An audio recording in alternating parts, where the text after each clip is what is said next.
Eh bien, ça ne m'avait pas manqué, la découpe de plaques de polyuréthane pour finaliser l'isolation de mes portes. Puisque maintenant que j'ai enfin fait une grosse partie de réparation des portes, eh bien, obligé de reprendre du puzzle de polyuréthane pour isoler. Donc là, j'ai fait la partie basse. Il va falloir que je fasse la partie haute qui va être un gros bloc, contrairement au puzzle du bas.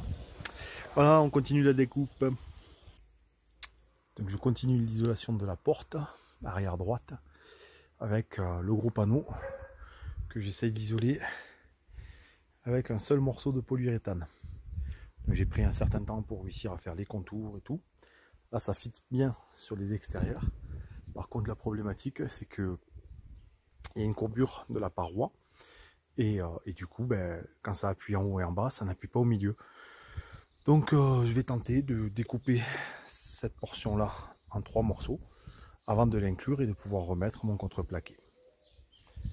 Voilà, on continue donc sur cette isolation de porte. J'ai fini par arriver à inclure parfaitement mon isolation en polyuréthane sur le creux qu'il y a dans la porte. Pour ça, je l'ai coupé en 3 comme je disais, et puis j'ai tatané comme un bourrin. J'ai tapoté, j'ai tapé clairement, de manière à l'insérer le plus profondément possible. Et puis du coup, il n'y a pas énormément de décalage entre la plaque d'isolant et le contreplaqué. Donc finalement ça rentre.